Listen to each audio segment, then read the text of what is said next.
The great chamber of the Galactic Council was built to make visitors feel small. The ceiling rose so high that clouds actually formed near the top. The walls were covered in gold and silver metals from 100 different worlds. 12 massive thrones sat in a half-circle, each one designed for a different alien species. And in the center of this grand room, standing on a small platform barely big enough for 3 people, was the human delegation. Ambassador had stood on this platform 46 times before. He knew every crack in the ancient floor. He knew exactly how the light fell from the giant windows above. He knew the smell of the recycled air and the way sound echoed off the distant walls.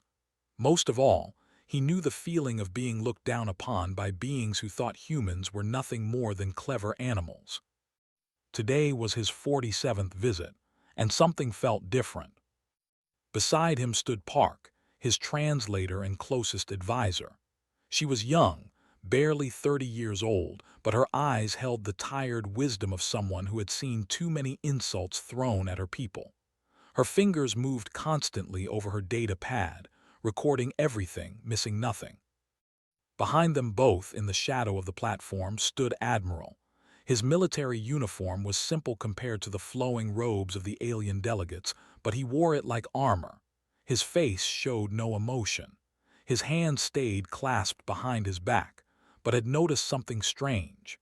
Every few minutes would touch his ear, listening to messages that only he could hear. The High Speaker rose from his throne. He was tall and thin, with pale blue skin that seemed to glow from within. His species had ruled this council for 3,000 years. They believed they were the beings in the galaxy. They made sure everyone else believed it too. The council has reviewed humanity's petition for equal trade rights, the High Speaker said. His voice filled the chamber like water filling a cup. Once again, we must deny this request. Felt his jaw tighten. He had expected this answer. He always expected this answer, but hearing it still felt like a knife in his chest. "May I ask why?" kept his voice calm, respectful. It was the voice he had practiced for years. The delegate laughed. They were short and round with gray skin and 4 arms. They controlled most of the galaxy's mining operations. "You may ask," they said, "but the answer remains the same. Humanity is too young, too aggressive, too dangerous." "We have been members of this council for 50 years, said. "In that time we have started no wars. We have broken no treaties. We have." "You have existed," the High Speaker interrupted. "That is all. 50 years is nothing. Your species discovered fire only yesterday in galactic terms. You learned to fly only this morning. And now you demand to sit at the table with civilizations that have existed for 100,000 years. His fingers stopped moving over her data pad. She looked up at the High Speaker with barely controlled anger in her eyes, placed a gentle hand on her arm. "Not yet," the gesture said. "Not yet." The crystalline delegate made a sound like breaking glass. It was their version of agreement. "The humans should be grateful we allow them any trade at all. Other young species are not so lucky." "Perhaps," said the representative, "we should revisit the question of whether humans should be allowed to leave their solar system at all. For their own safety, of course." For their own safety. Had heard those words so many times. They were the Council's favorite excuse for keeping humanity trapped, limited, controlled. He was about to respond when he noticed step forward. The Admiral's face had changed. There was something new in his eyes, something that looked almost like hope. "Ambassador," said quietly, "I need to speak with you privately now." The High Speaker's glowing eyes narrowed. "We are in the middle of official proceedings. Your military servant can wait." "He is not a servant," said. The words came out harder than he intended. "He is Admiral, Commander of Earth's Defense Fleet, and if he says he needs to speak with me, then I will speak with him." The chamber fell silent. No one spoke to the High Speaker that way. No one. Turned to face the 12 thrones. "I request a brief recess." The High Speaker's thin lips curved into a smile that held no warmth. "Very well. We grant you 10 of your Earth minutes. Use them wisely, little human. Bowed just as tradition demanded, but his bow was shallow, barely respectful. He turned and walked off the platform, Within following close behind. The human delegation had been given a small room near the chamber. It was barely larger than a closet. The walls were bare metal. There were no windows, no decorations, no comforts of any kind. This was how the council treated humanity, like guests who were not truly welcome. Closed the door and activated a small device on his wrist. The device hummed softly. "We can speak freely now," he said. "No one is listening." "What is it?" asked. "What could possibly be so important that—" "We did it." His voice was steady, but his eyes were bright with emotion. "Earth Command just confirmed. The Soul Project is complete. We have faster-than-light travel, our own design, no council technology, no restrictions, no chains." Dropped her data pad. It hit the floor with a loud crack, but she did not seem to notice. "That is impossible," she whispered. "The Council controls all FTL technology. They have for 10,000 years. No species has ever developed it independently." Until now. Pulled up a holographic display from his wrist device. It showed schematics, test results, flight data. The first successful test was completed 6 hours ago. A ship traveled from Earth to Mars in 3 seconds. 3 seconds, Ambassador. The Council's fastest ships take 3 minutes for the same journey. Stared at the hologram. His mind was racing. If this was true, everything changed. Everything. "The Council will not like this," said. "They will see it as a threat. They might even—" "They will do what they always do," interrupted. "They will try to control us. They will demand we hand over the technology. They will threaten us with sanctions, with isolation, with war if necessary." He walked to the small window that looked out into the main chamber. The alien delegates were talking among themselves, probably laughing at the foolish humans who dared to ask for equality. Or said slowly, "We could change the game entirely." Nodded. He had been thinking the same thing. "Earth Command is waiting for your decision, Ambassador. Whatever you choose, the fleet will support you." Thought about his father, who had dreamed of humanity reaching the stars. He thought about his daughter, who deserved a future without chains. He thought about every human who had ever looked up at the night sky and wondered what was out there.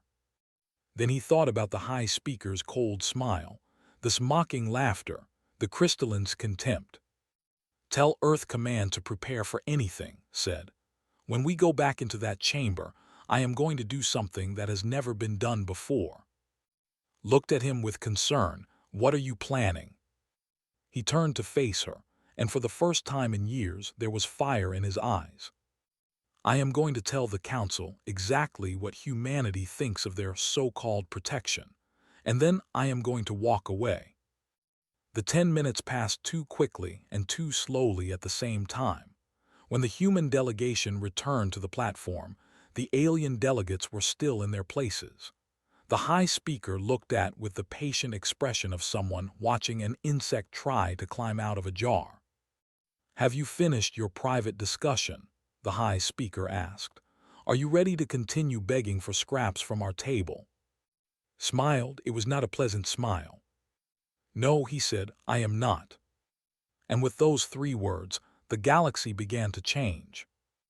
The silence in the council chamber was absolute. Every alien delegate, every guard, every floating recording device froze in place. Ambassador's words hung in the air like smoke from a fire. "No," the High Speaker leaned forward on his throne. His pale blue face showed confusion, then amusement. "Did the human just say no?" "I did." His voice was calm and clear. It reached every corner of the massive chamber. "I said no. We are done begging. We are done asking for permission to exist. We are done pretending that this council treats us fairly." The delegate made a sound that might have been a laugh.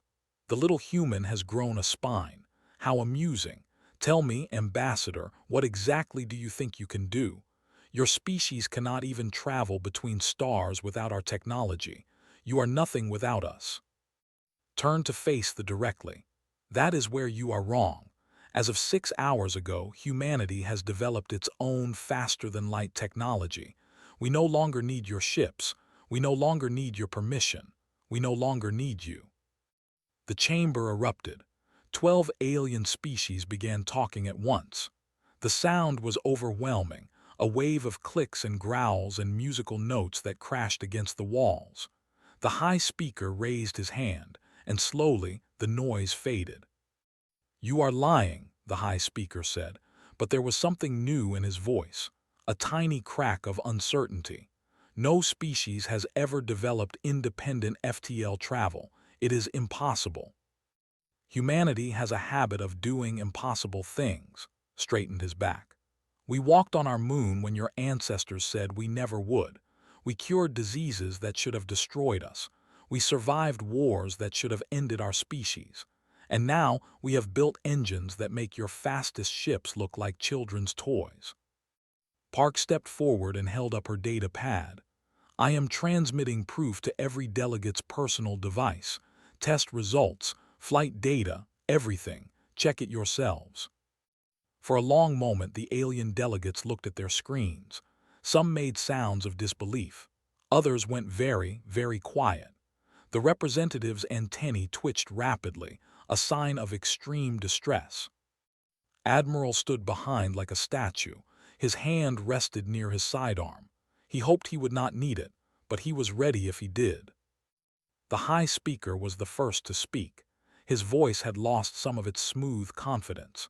"Even if this is true, it changes nothing. You are still bound by the treaties your species signed when you joined this council. Those treaties require you to share all technological advances with the governing body. You will hand over these engines immediately." Smiled. It was the smile of someone who had been waiting for exactly those words. "That brings me to my next announcement," he said. "As of this moment, the human species formally withdraws from the Galactic Council. We reject all treaties. We refuse all obligations. We are no longer your members, your servants, or your pets." The silence that followed was different from before. It was not confusion. It was shock. Pure, complete shock.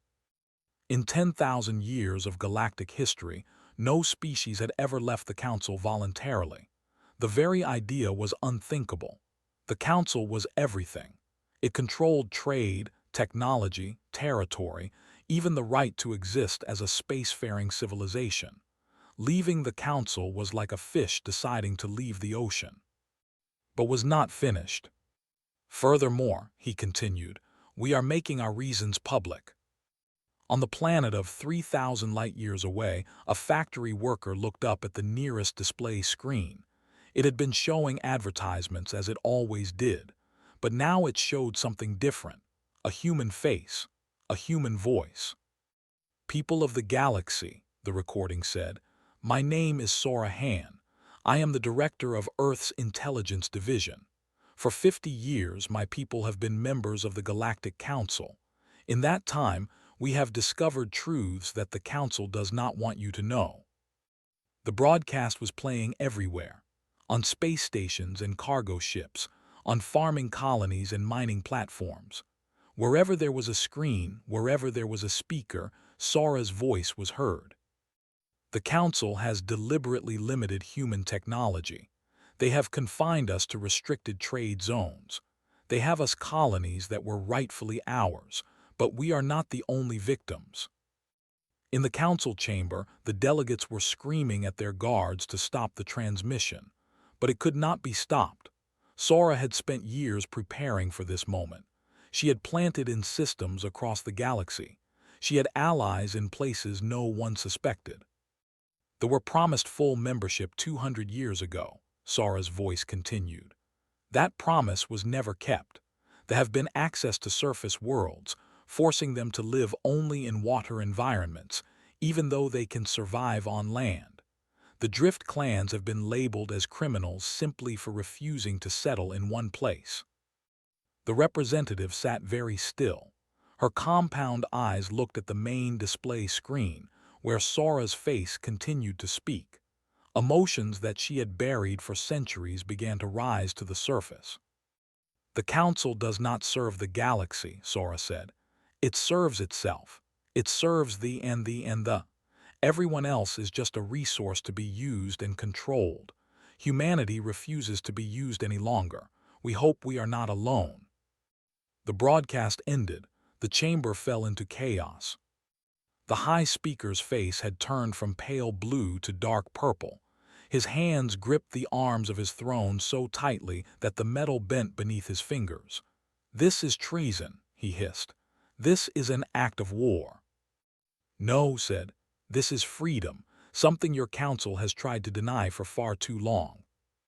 The delegate shouted orders at his guards. "Arrest the humans. Arrest them now." 6 security officers moved toward the platform. Their gray skin gleamed under the chamber lights. Their 4 arms held weapons that could vaporize a human body in less than a second. But stepped forward. He did not draw his weapon. He did not need to. He simply spoke 3 words into his communication device. "Extraction team, now." The wall behind the platform exploded inward, not with fire or destruction, but with a perfectly shaped hole that had been cut by precision lasers over 18 months of careful preparation. Through the hole came Commander Ryu and 12 of Earth's finest soldiers. They moved like shadows, fast, silent, deadly. Flash grenades filled the air with blinding light.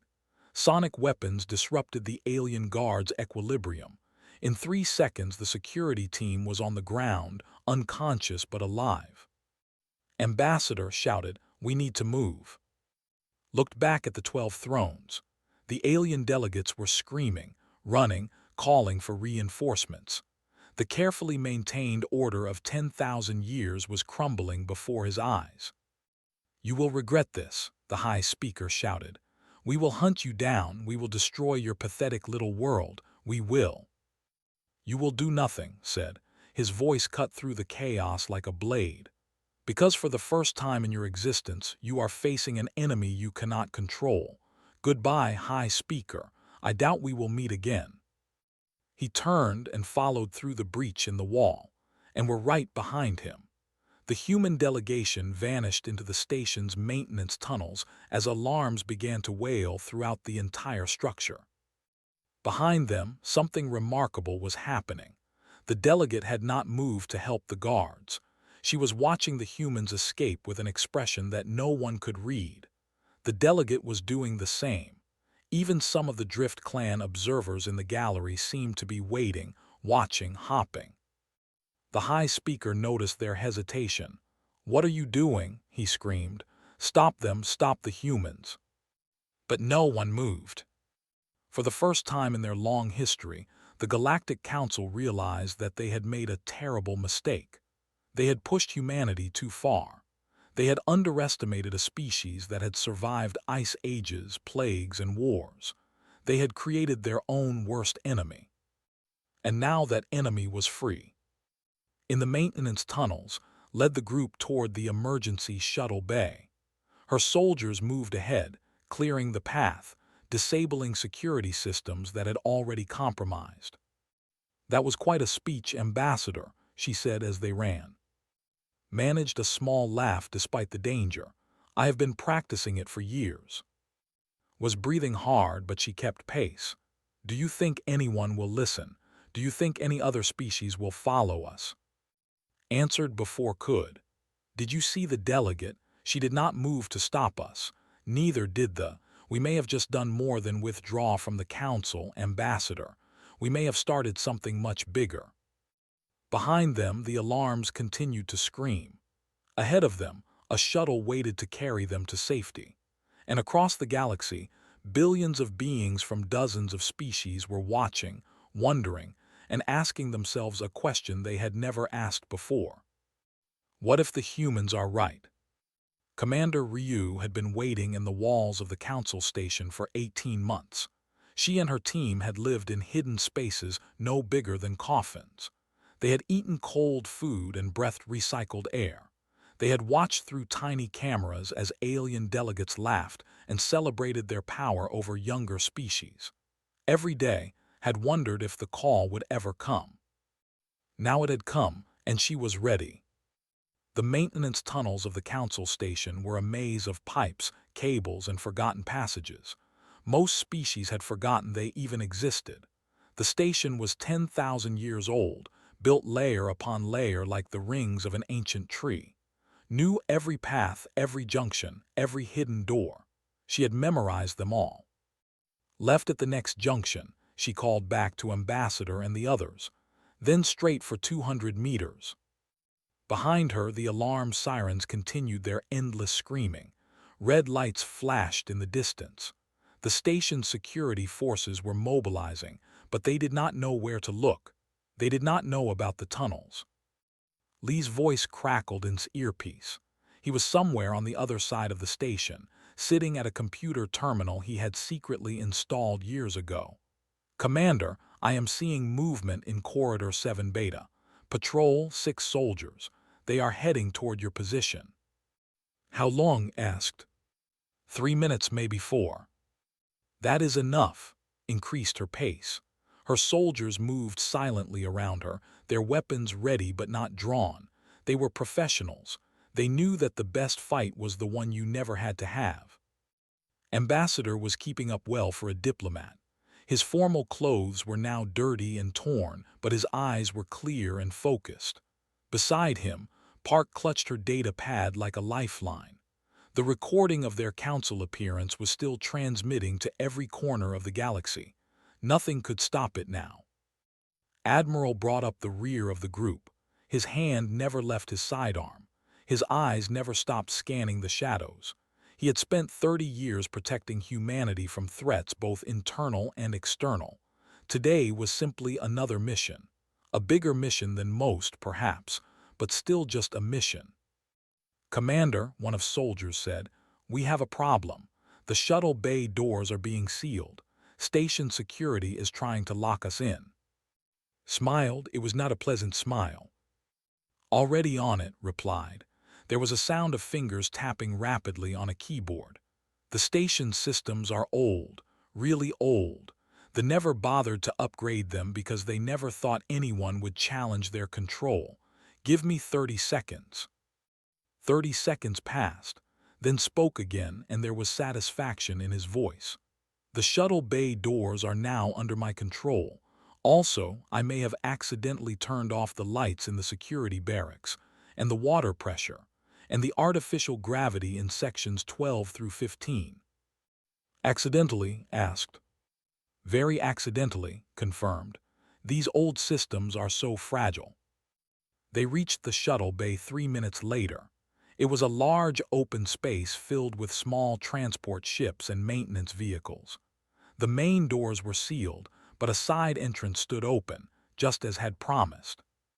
The human shuttle was waiting where its team had hidden it months ago, disguised as a broken cargo lifter that no one had bothered to remove.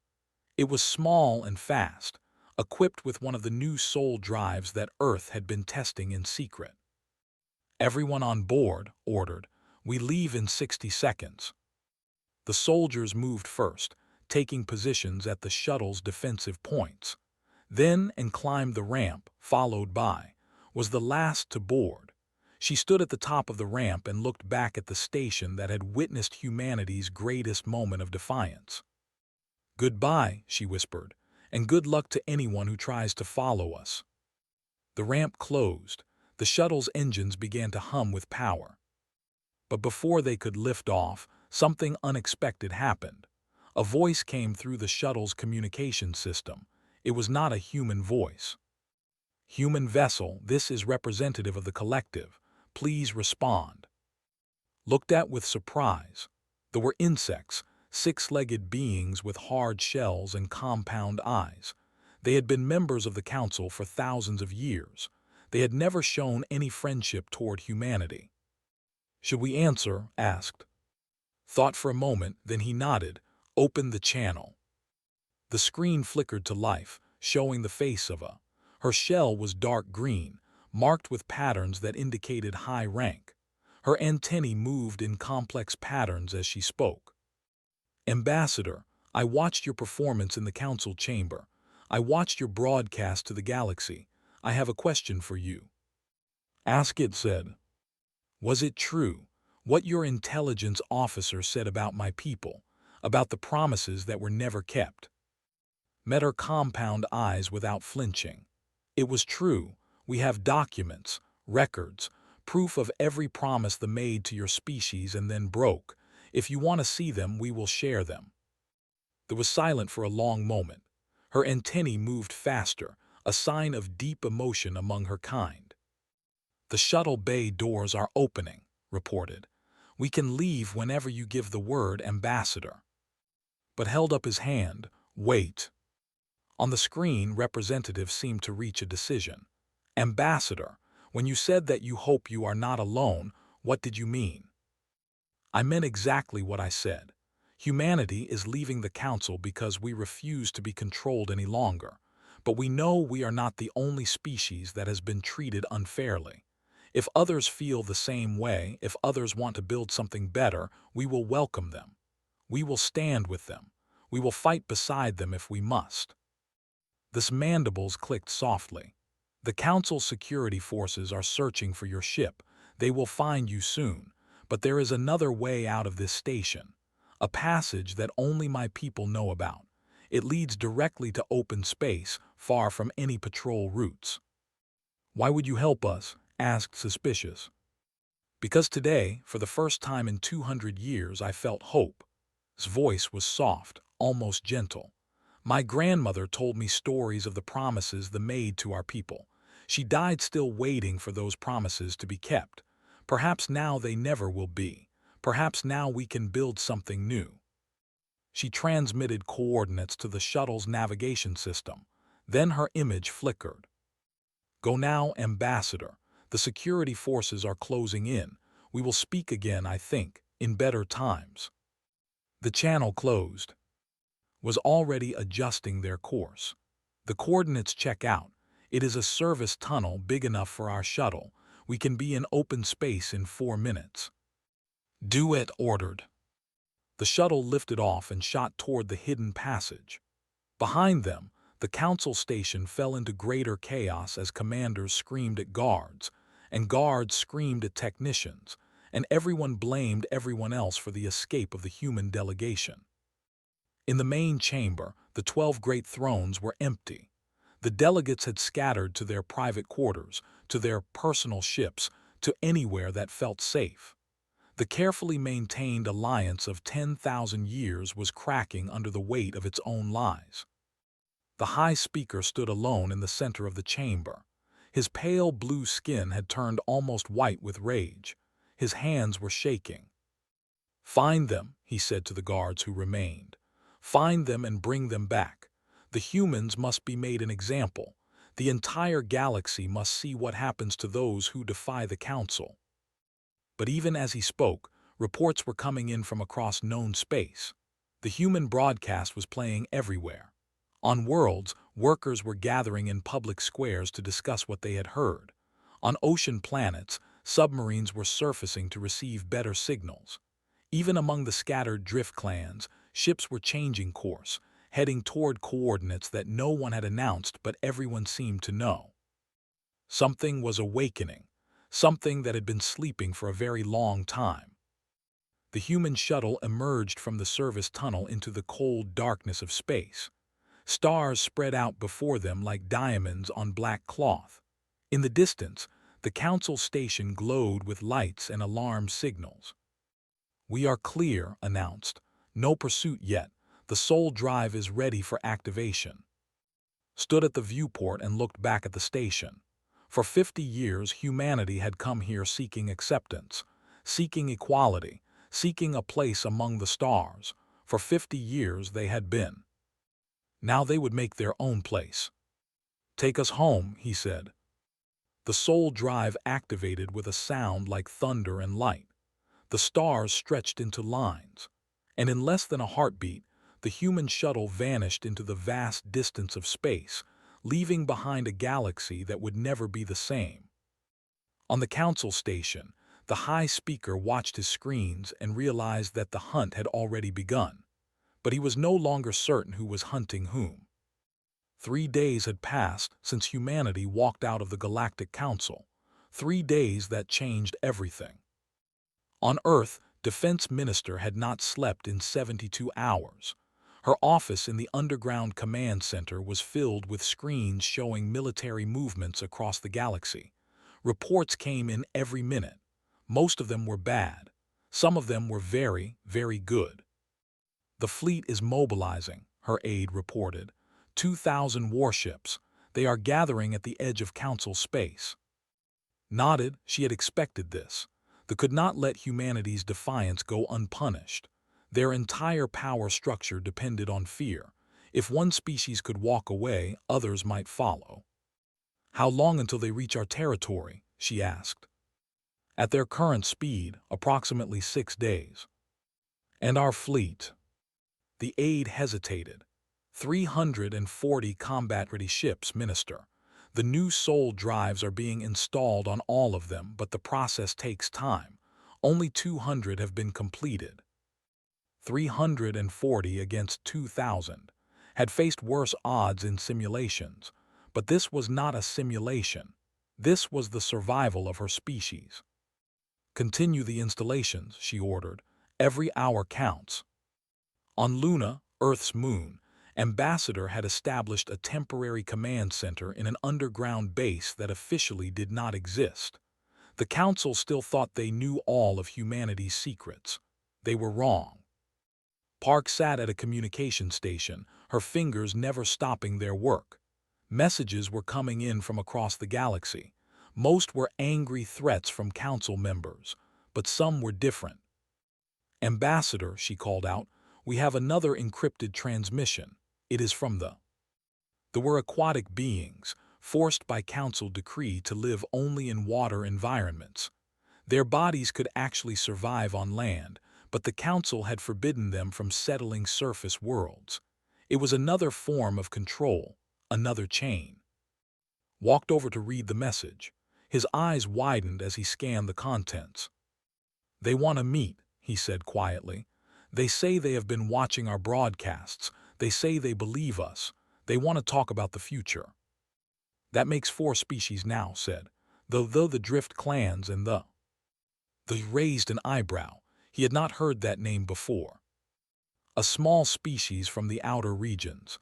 They have been trying to join the Council for 300 years. They keep rejecting them." Pulled up their file on her screen. "They have excellent shipbuilders, some of the best in the galaxy actually." Read about the while his mind raced with possibilities. Humanity alone could not stand against the full might of the Council, but humanity was not alone anymore. Not if these messages were real. Admiral entered the command center with a tactical display in his hands. "The fleet will enter our space in 6 days," he reported. "I have been running battle simulations. Our new drives give us a significant advantage in speed and mobility, but 2,000 against 340 is still bad numbers." "What if we had allies?" asked. Paused. "What kind of allies?" "They have a defense fleet of approximately 500 ships. They have 300. The Drift clans have no formal fleet, but they have thousands of armed raider vessels. And they apparently can build ships faster than anyone else in the galaxy." The Admiral studied the numbers in his head. "If all of them committed their forces, we would have roughly equal strength to the..." But would they? Committing their military against the Council would be treason. The punishment for treason is extinction. "The punishment for staying under Council rule is a slow death," replied. "At least this way, we have a chance to live free." On a water world called Prime, Elder Swimsinger floated in a grand chamber filled with bioluminescent light. Around him, the Leadership Council debated in patterns of color and sound that had been their language for millions of years. "The humans are asking us to risk everything," one elder said. Her scales flashed with concern. "The Council will not forgive such betrayal." "The Council has never forgiven us for existing," another elder replied. "They keep us trapped in water while our children dream of walking under open skies.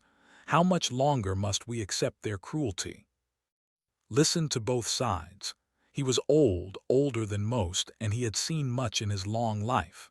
He remembered when his people first joined the council, full of hope for partnership and equality.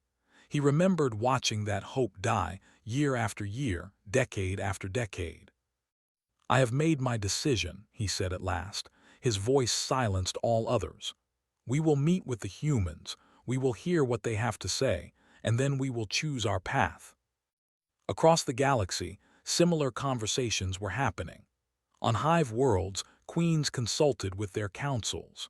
Among the drift clans, captains gathered their fleets for emergency meetings. Even species that had not been mentioned in Sora's broadcast were talking, wondering, questioning everything they had believed about the council.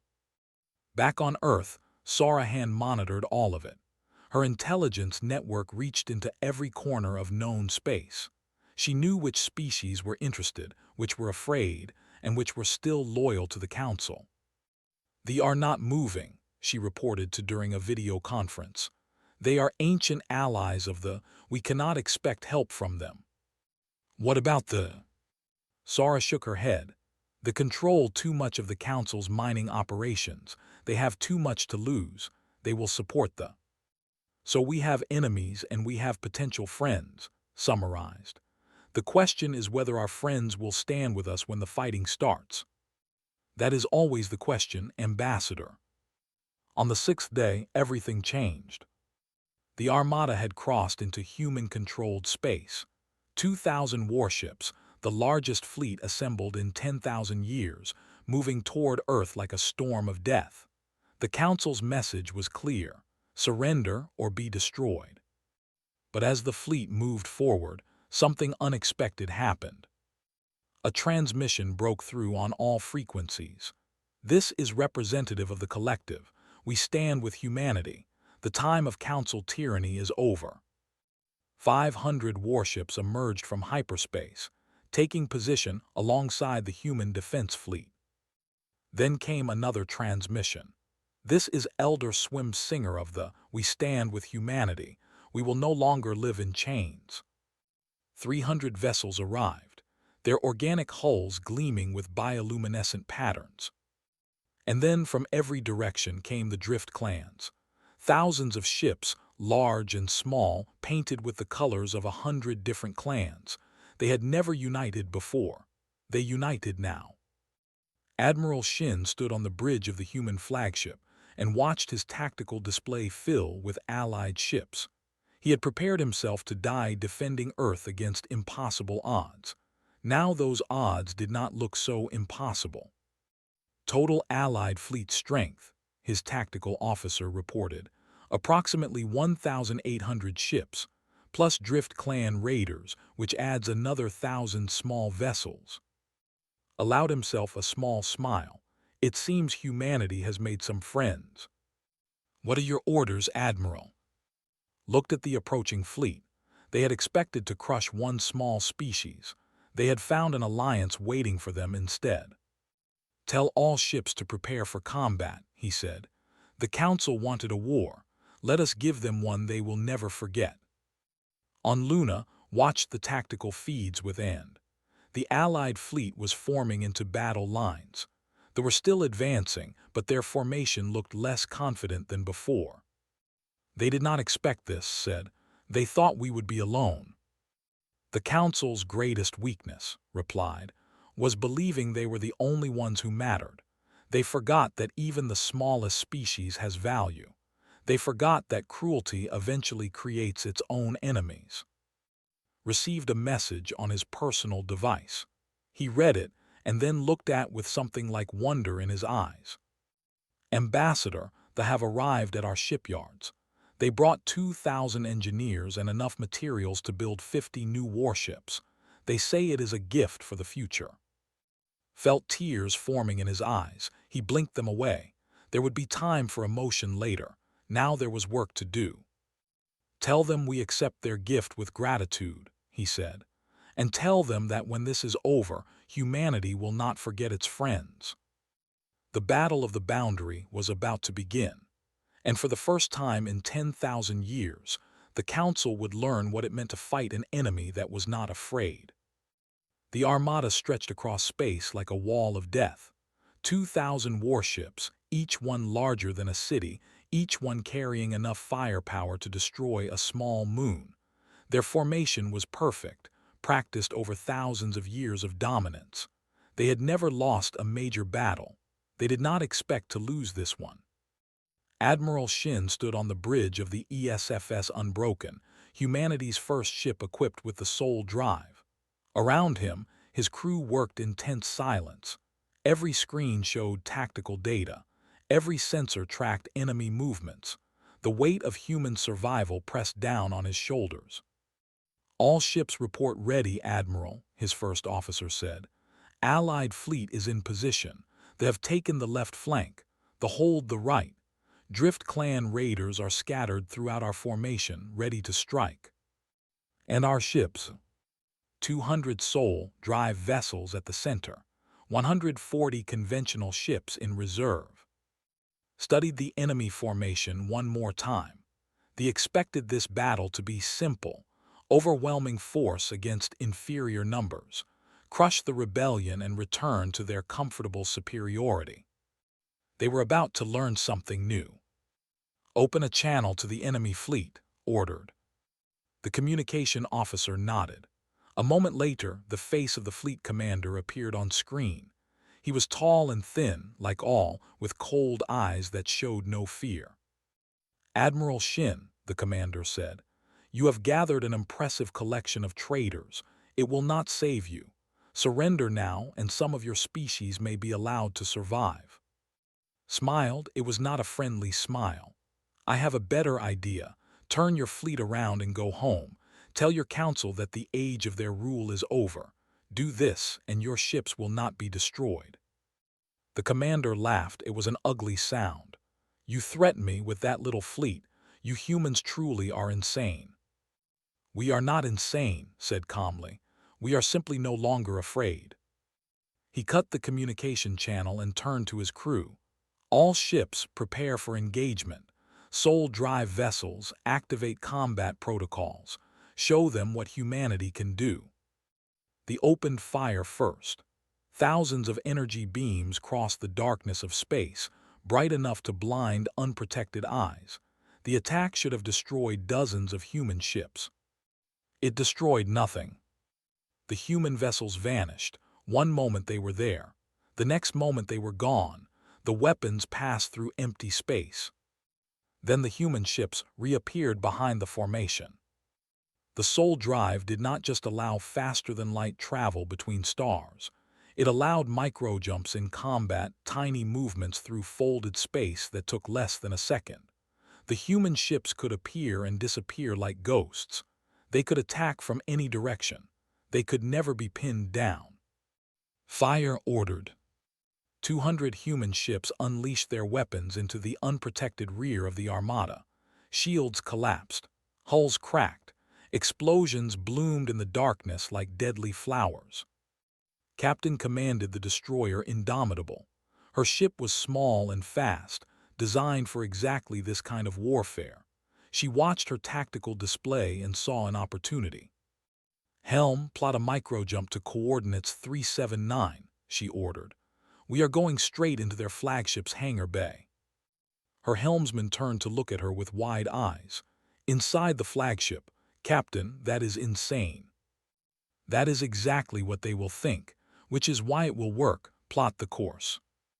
The Indomitable vanished from normal space and reappeared inside the massive hangar of the command ship. Alien fighters and crew members scattered in panic as the human destroyer materialized in the middle of their protected space. "All weapons target the flight control systems," commanded. "Marines prepare for boarding action." The Indomitable's weapons tore through the hangar's control stations. Human Marines in combat armor rushed out of the destroyer's bays, securing key positions throughout the flagship's internal structure. The fleet commander received reports of the attack with disbelief. A human ship inside his own flagship. It was impossible. It was unthinkable, yet it was happening. "Send reinforcements to the hangar," he screamed at his officers. "Stop them." But his officers were too busy dealing with other problems. The fleet had begun its attack on the left flank. Their ships moved in perfect coordination, like a single organism with 500 parts. The vessels there were being surrounded and destroyed one by one. On the right flank, they were proving that water-dwellers could fight just as well in space. Their organic ships twisted through enemy fire with impossible grace. Their weapons were strange, biological things that dissolved armor from the inside out. And everywhere the Drift Clan raiders struck and vanished. They attacked damaged ships, disabled weapons platforms, rescued escape pods from destroyed vessels. They were chaos given form, and they had no idea how to fight chaos. On Luna, Park monitored the battle from the command center. Ambassador stood beside her, watching the tactical display with intense focus. "The formation is breaking," she reported. "Their left flank is collapsing. Their center is in chaos. They are retreating." Retreating, could hardly believe it. The greatest military force in the galaxy is retreating. "They never faced an enemy like this before," Admiral said from across the room. "They expected us to fight their way. They expected us to stand still and die. We refused." The fleet commander finally understood that he had lost. Half his ships were destroyed or disabled. His flagship was being torn apart from the inside by human marines. The Allied fleet was advancing on all sides. He gave the order that no commander had given in 10,000 years. "All ships fall back, retreat to Council space." The remains of the armada turned and fled. Their perfect formation was gone. Their confidence was shattered. They ran from a species they had once called children. Captain and her marines had reached the flagship's bridge. The defenders were overwhelmed, captured, or unconscious. The fleet commander himself stood alone in the center of his command room, surrounded by human soldiers. "It appears," said calmly, "that your fleet is leaving without you. Would you like to surrender, or shall we continue this the hard way?" The fleet commander's pale face twisted with hatred, but he was a practical being. He knew when he was beaten. "I surrender," he said. The words seemed to cause him physical pain. "May your species burn for what you have done today." "We will take that under consideration," replied. "Secure him and signal the fleet. The flagship is ours." Across the battlefield, human ships broadcast the news. The command ship had been captured. The enemy fleet was in full retreat. The Battle of the Boundary was over. On the Unbroken, Admiral allowed himself to breathe. His crew was cheering around him. The tactical display showed Allied ships gathering in formation, their lights blinking in celebration. "Casualties?" he asked his first officer. 37 human vessels destroyed, 42 damaged, losses similar, lost 18 ships. Drift Clan casualties are still being counted, but they took the fewest losses of any group. "And the enemy?" 800 ships destroyed, 400 captured, the rest fled. Closed his eyes. 37 human ships. Each one carried hundreds of crew members. Thousands of humans had died today, but millions more would live because of their sacrifice. He opened a channel to the entire Allied fleet. "This is Admiral Shin. Today we have done something that has never been done before. We have defeated the Council's greatest fleet. We have proven that no species is too small to fight for freedom. Remember those who fell today, honor their sacrifice, and prepare for what comes next." On Luna watched the victory celebrations with mixed emotions. Stood beside him, tears streaming down her face. "We did it," she whispered. "We actually did it." "We won a battle," corrected gently. "The war is not over. The Council still exists. The will regroup. The end, the will want revenge." "But we have proven something today," added. "We have proven that they can be beaten.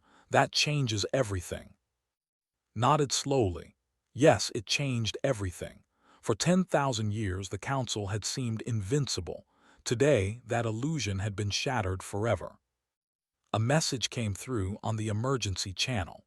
Read it and felt a new wave of emotion wash over him. "It is from them," he said. "Their shipyards have completed the first 20 new warships. They say, for the future, for freedom, for all of us." Outside the command center's windows, the stars burned cold and bright. Somewhere out there, the defeated fleet was limping home.